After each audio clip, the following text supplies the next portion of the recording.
लखनऊ से बड़ा अपडेट आपको बता दें, सीएम आवास पर कैबिनेट मंत्रियों की बैठक चल रही है। बैठक में सीएम, दोनों डिप्टी सीएम और कई कैबिनेट मंत्री मौजूद हैं।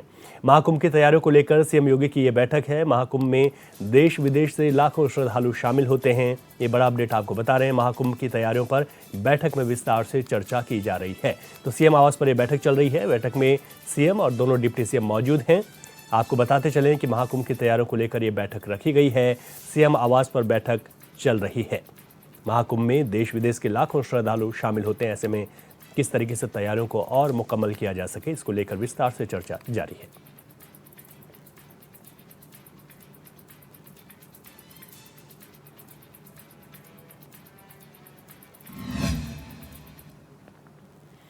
अधिक जानकारी के साथ हमारे उत्तर प्रदेश के ब्यूरो चीफ प्रदीप आनंद श्रीवास्तव फोन लाइन पर है। प्रदीप जी, और क्या कुछ जानकारी मिल पा रही है बैठक को लेकर? कितना वक्त हो गया है बैठक को चलते हुए?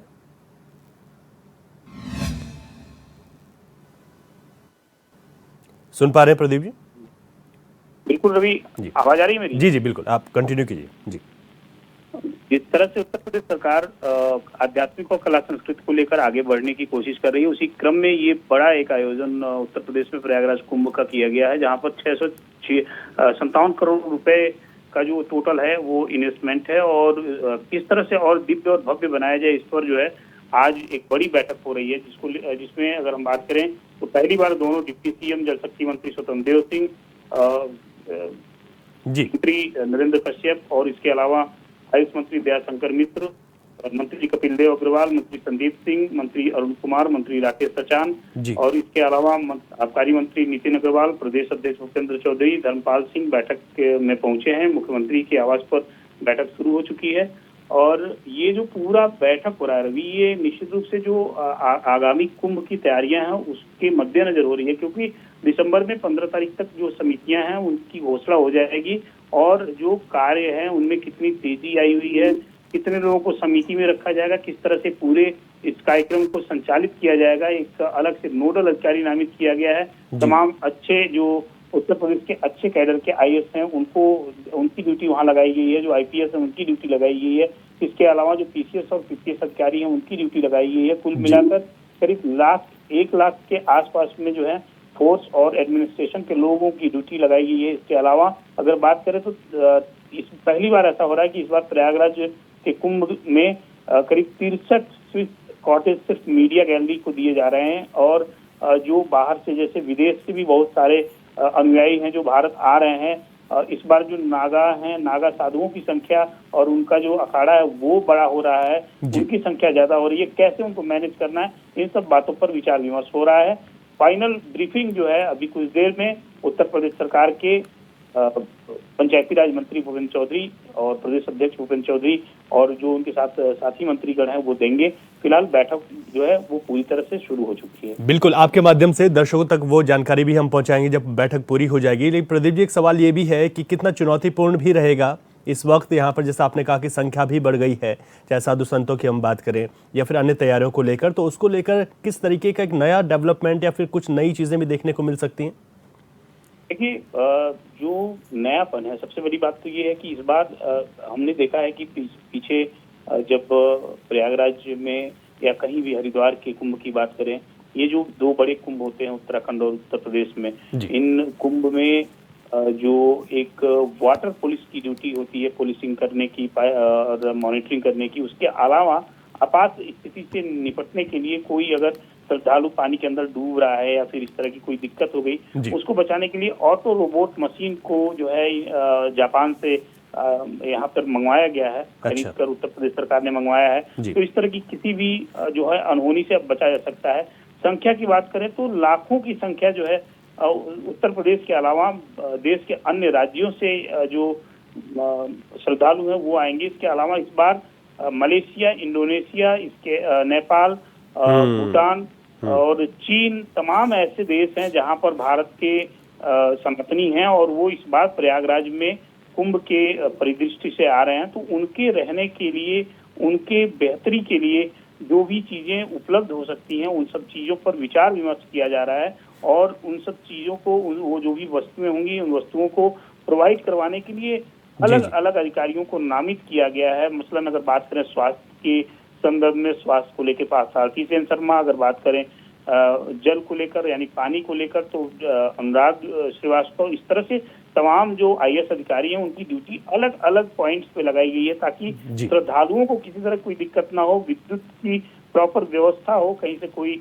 अभद्रता ना हो, महिला श्रद्धालुओं के साथ कोई दिक्कत ना हो। इसके लिए महिला पुलिस बल, महिला पैरामिलिट्री फोर्सेज, इसके अलावा जो स्थानीय उत्तर प्रदेश में जो स्थानीय बॉडी है पुलिस की, उसको भी डिप्लॉय किया गया है। तो ये एक बड़ी तैयारी है, एक बड़ा इवेंट जो है योगी सरकार करने जा रही है।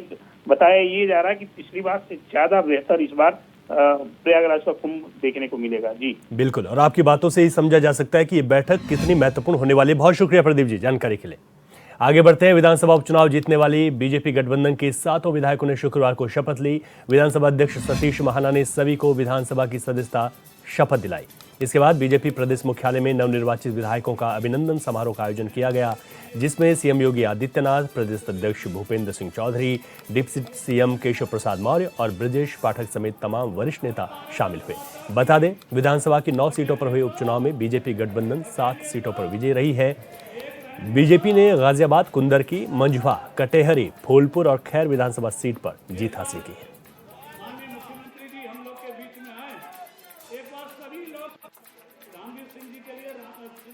पहले ही विपक्ष के मन में भय पैदा कर दिया है, अब वो सफाई देते रहेंगे, उनको सफाई देते रहना है, आरोप प्रत्यारोप लगाते रहेंगे। हमें उसकी परवाह के बगैर आगे बढ़ना है, आगे की इस लड़ाई को मजबूती के साथ आगे बढ़ाना है।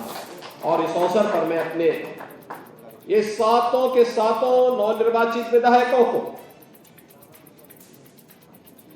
जिन्हें पार्टी ने, एनडीए ने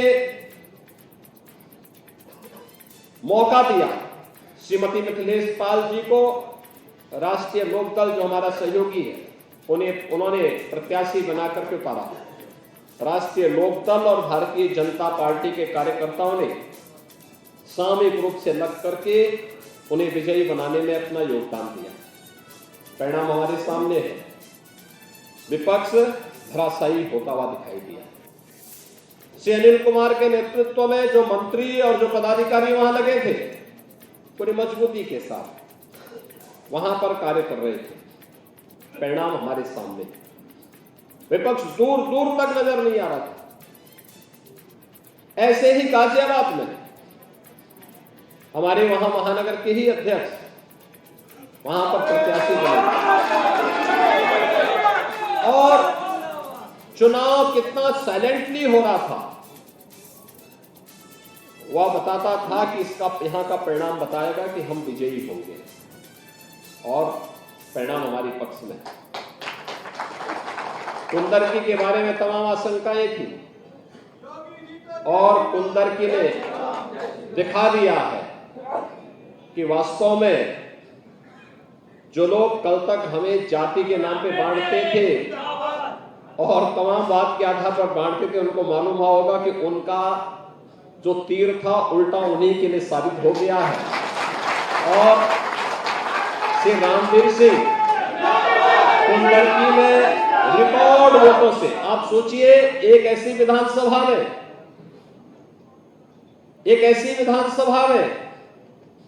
1,45,000 वोटों से विजयी होना, उन्हें रिकॉर्ड तोड़ दिया। उसमें श्री रामवीर सिंह जी को और मुरादाबाद के अपने सभी कार्यकर्ताओं का, वहां पर जो हमारे मंत्री लगे थे, धर्मपाल सिंह जी थे, श्री जेपीएस राठौर जी थे, श्रीमती गुलाब देवी जी थी, श्री जसवंत सैनी जी थे, इन सभी लोगों को, और सचमुच मैं जब भी फोन करता था तो मुझे सभी लोग वहां प्रेजेंट दिखाई देते थे। ये सब था कि वहां पे रहते थे, ऐसा नहीं कि खन्ना जी की तरह वो कभी कश्मीर चले गए, कभी गोवा चले गए।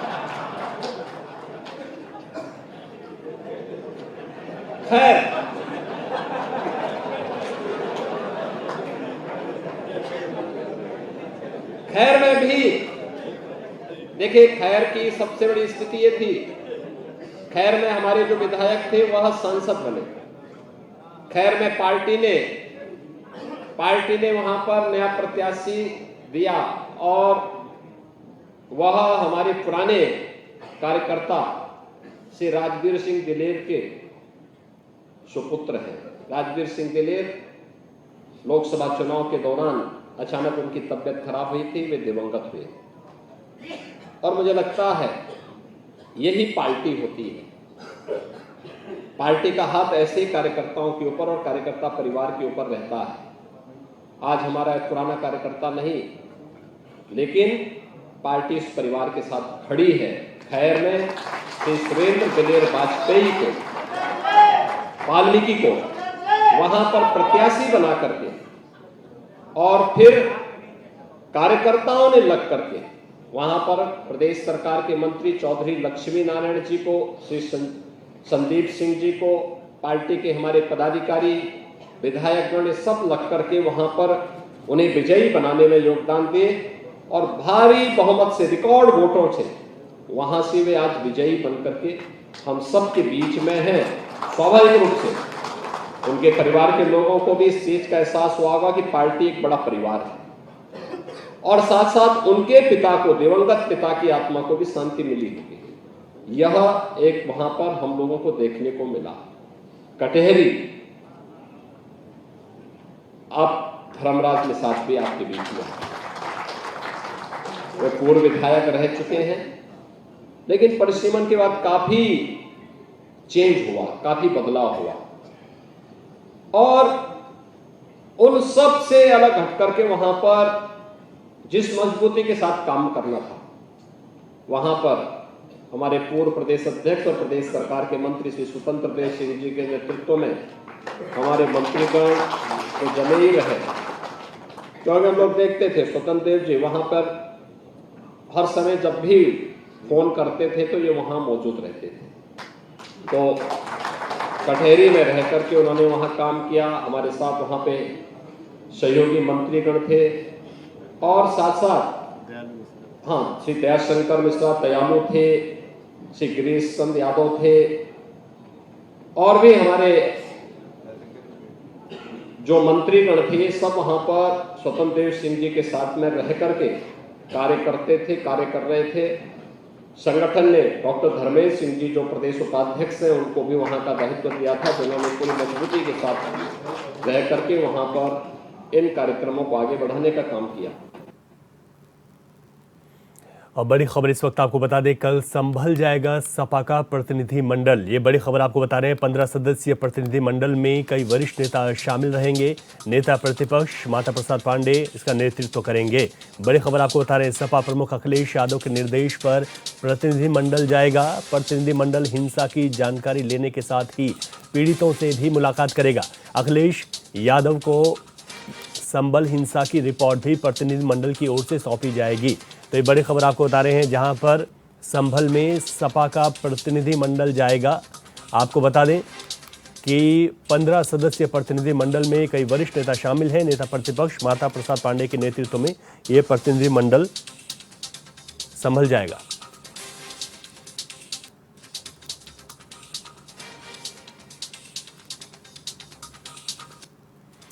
संभल में जुम्मे की नमाज शांतिपूर्ण तरीके से संपन्न हुई। इस दौरान सुरक्षा और दंगे होने की संभावना को देखते हुए मस्जिद के आसपास पुलिस प्रशासन की ओर से कड़े इंतजाम किए गए थे। वहीं सपा सांसद के पिता ममलूक कंवर रहमान बर्क ने कहा कि 19 तारीख का सर्वे गैर कानूनी किया गया।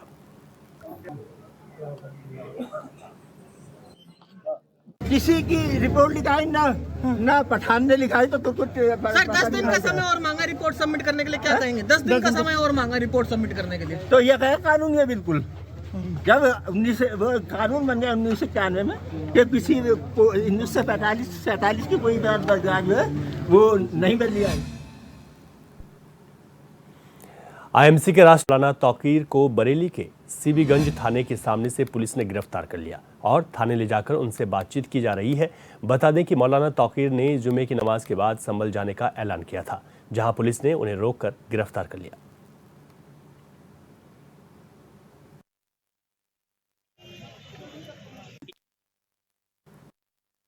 बाद इसी को कानून व्यवस्था को दृष्टिगत रखते हुए थाना सीबीगंज पर अभी आपको डिटेन किया गया है और इनको आगे नहीं जाने दिया जाएगा। हिरासत में है, गिरफ्तार किया गया जी, इनको हिरासत में लिया गया है और इनको आगे जाने से साफ मना कर दिया गया कि आप आगे किसी दशा में नहीं जा सकते। पुलिस का अगला स्टेप क्या होगा सर?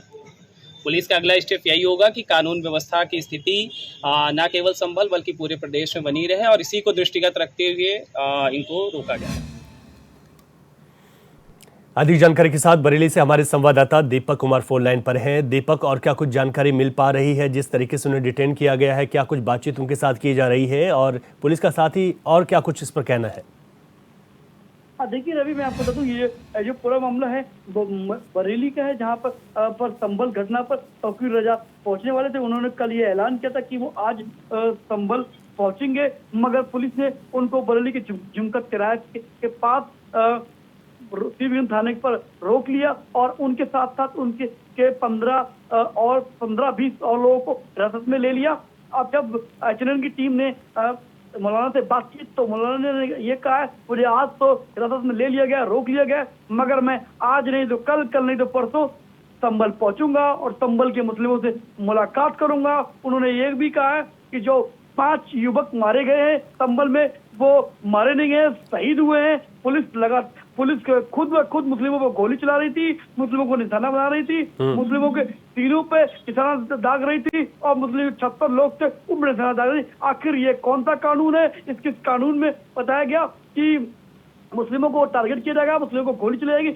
ऐसे उन्होंने तमाम यूपी पुलिस पर आरोप लगाए हैं, संभल पुलिस पर उन्होंने तमाम ऐसे बड़े आरोप लगाए हैं। रवि, क्या दीपक, अभी भी IMC के राष्ट्रीय अध्यक्ष से लगातार पूछताछ की जा रही है? क्या उनको हिरासत में ही अभी लिया गया है? कब तक पुलिस उनको छोड़ सकती है, या फिर अगर इस संभावना को, जैसे कि वो कह रहे हैं कि वो फिर भी जाएंगे, तो इस पर क्या एक्शन ले सकती है पुलिस?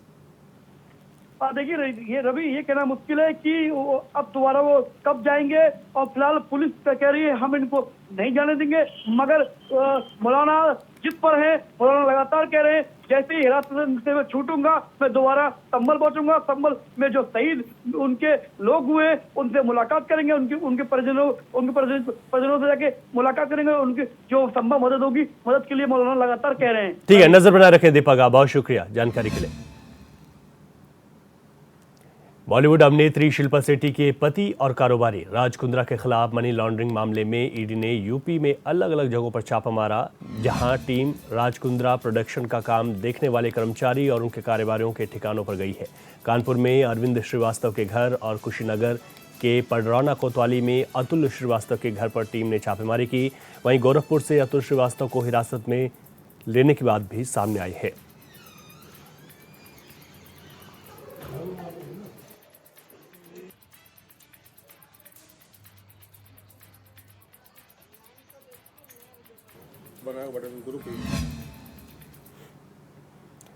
उधर आगरा में विश्व हिंदू परिषद ब्रज प्रांत के जिला मुख्यालय पर प्रदर्शन किया, जिस दौरान उन्होंने बांग्लादेश में अल्पसंख्यक हिंदुओं पर हो रहे अत्याचार का विरोध जताया है। साथ ही चिन्मय कृष्णदास की रिहाई की मांग को लेकर राष्ट्रपति के नाम ज्ञापन सौंपा। बता दें कि बांग्लादेश में हिंदुओं के लिए आवाज उठा रहे चिन्मय कृष्णदास को गिरफ्तार किया गया है, जो कि बांग्लादेश में इस्कॉन मंदिर के प्रमुख और सनातन जागरण मंच के प्रवक्ता हैं।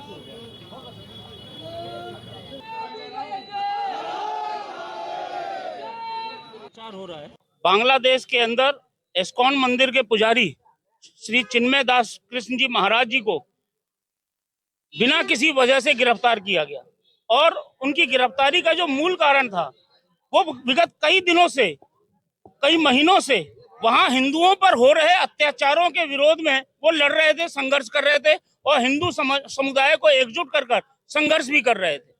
क्योंकि हम सभी लोग जानते हैं वर्ष 2013 से बांग्लादेश के अंदर हिंदुओं के ऊपर कम से कम 4000 हमले हो चुके हैं और इसके विरोध में श्री चिन्मय दास जी महाराज जी निरंतर संघर्ष कर रहे थे हिंदू समुदाय को एकजुट कर। कहीं ना कहीं इस्लामिक कट्टरपंथी और वामपंथियों को ये चीज रास नहीं आ रही थी। इसको देखते हुए उन पर फर्जी मुकदमा लगाकर उनको गिरफ्तार किया। जालौन के डीएम राजेश कुमार पांडे ने कलेक्ट्रेट का औचक निरीक्षण किया। निरीक्षण के दौरान डीएम ने अलग अलग विभागों की व्यवस्थाओं को परखा, जहां खाद्य सुरक्षा विभाग की टूटी छत को देखकर डीएम काफी नाराज हो गए और कई विभागों में गंदगी को देखते हुए डीएम ने मौके पर मौजूद अधिकारियों को कड़ी फटकार लगाई और तुरंत व्यवस्थाओं को ठीक करने के निर्देश दिए हैं।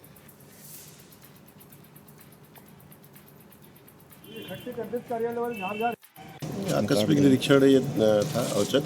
इसमें देखा जाता है कि कर्मचारी अधिकारी उपस्थित हैं, जो हमारी जन सामान्य लोग आ रहे हैं उनकी शिकायतों का निस्तारण हो रहा है कि पटल पर साफ सफाई, कार्यालय में अभिलेखों का रख रखाव, तो ये है काफ़ी चीज़ें ठीक पाई गई हैं। जहाँ अभी कमियाँ थी उनको निर्देशित करके कई जगह सफाई की व्यवस्था थोड़ा सुदृढ़ करने की आवश्यकता है। अभिलेखों का रख रखाव, जैसे रिकॉर्ड रूम का है, उसमें बस्ते व्यवस्थित कराने।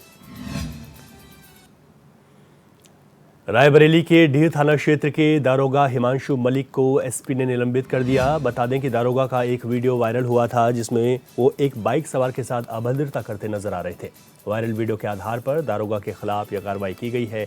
इससे पहले भी उन्हें घुरवारा चौकी से हटाया गया था क्योंकि उन्होंने चौकी परिसर के अंदर एक फौजी की पिटाई की थी।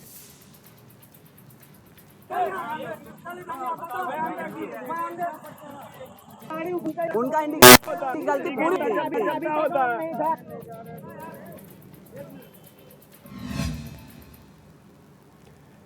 कानपुर में प्रदेश सरकार के संपत्ति निबंधन प्रपत्रों को तैयार करने के लिए ग्रेजुएट पास निबंधन मित्रों की भर्ती योजना का वकीलों ने जमकर विरोध किया। अधिवक्ता कल्याण संघर्ष समिति के बैनर तले सैकड़ों अधिवक्ताओं ने नाराबाजी करते हुए इस योजना का विरोध किया और मुख्यमंत्री के नाम ज्ञापन सौंपा। पूर्व लॉयर्स अध्यक्ष रविंद्र शर्मा का कहना है कि इस योजना से अधिवक्ताओं के काम पर असर पड़ेगा और भविष्य में संपत्ति से जुड़े मुकदमों की संख्या भी बढ़ने की पूरी संभावना है।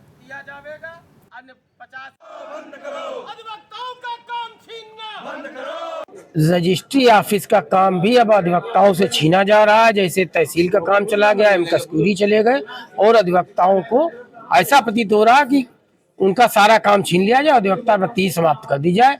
कि निबंधन मित्र बनाए जा रहे हैं प्रदेश सरकार द्वारा, जिसके विरोध में हम लोगों ने जिलाधिकारी महोदय के प्रतिनिधि एडीएम फाइनेंस को भी प्रतिवेदन दिया है मुख्यमंत्री जी के नाम कि तत्काल इस पे रोक लगावे, क्योंकि ये सीधे सीधे प्रदेश के 3 लाख अधिवक्ताओं के कार्यों पर हमला है, जिसका हम पुरजोर विरोध करेंगे। उधर कानपुर आईआईटी में इंडस्ट्री अकादमी के कोलैबोरेशन को लेकर एक कार्यक्रम समन्वय का उद्घाटन किया गया, जिसमें शिक्षा और उद्योग जगत के बड़े लीडरों ने शिरकत की। इस दौरान आईआईटी परिसर में एक एक्सपो लगाई गई जिसमें 50 से ज्यादा स्टॉल लगाए गए, जिसमें ड्रोन समेत कई टेक्नोलॉजी से जुड़े हुए प्रोजेक्ट रखे गए हैं। वहीं आईआईटी के निदेशक डॉक्टर मनिंद्र अग्रवाल ने उपस्थिति में फीता काटकर इस कार्यक्रम का शुभारंभ किया।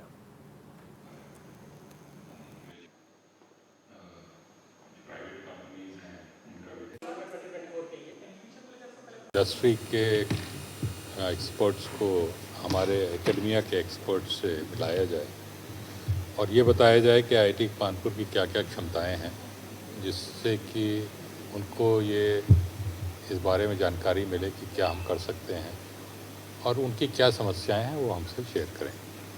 अक्सर ये होता है कि इंडस्ट्री के पास कुछ प्रॉब्लम स्टेटमेंट हैं जिनका कि सॉल्यूशन उसका आईआईटी जैसी संस्था में निकल सकता है, लेकिन उनको मालूम नहीं होता कि कौन निकालेगा, कैसे निकालेगा, इसलिए आगे कुछ नहीं बढ़ पाता।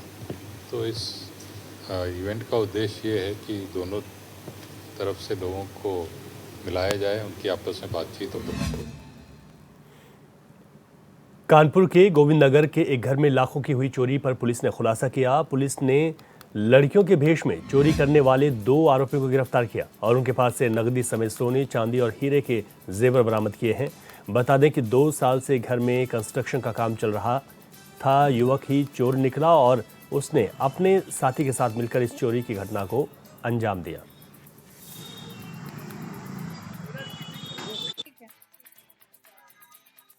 लगभग 1 हफ्ते पूर्व गोविंद नगर थाना क्षेत्र के अंतर्गत जे ब्लॉक में एक स्पेयर पार्ट्स व्यापारी के घर में रात में एक चोरी हुई थी, जिसके खुलासे के लिए एसीपी बाबू पूर्वा के नेतृत्व में थाना गोविंद नगर की पुलिस ने भरसक प्रयास किया।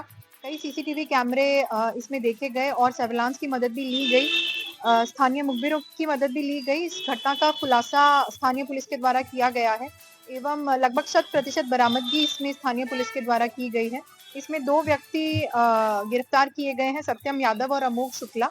इसमें ये दोनों इसमें से एक व्यक्ति अमोक शुक्ला महिलाओं के कपड़े पहनकर आया था और जो सत्यम यादव है वो मुंह पर कपड़ा बांधकर आया था। इन दोनों के द्वारा खुद को ना पहचाने जाने के लिए कई बार कपड़े भी बदले गए।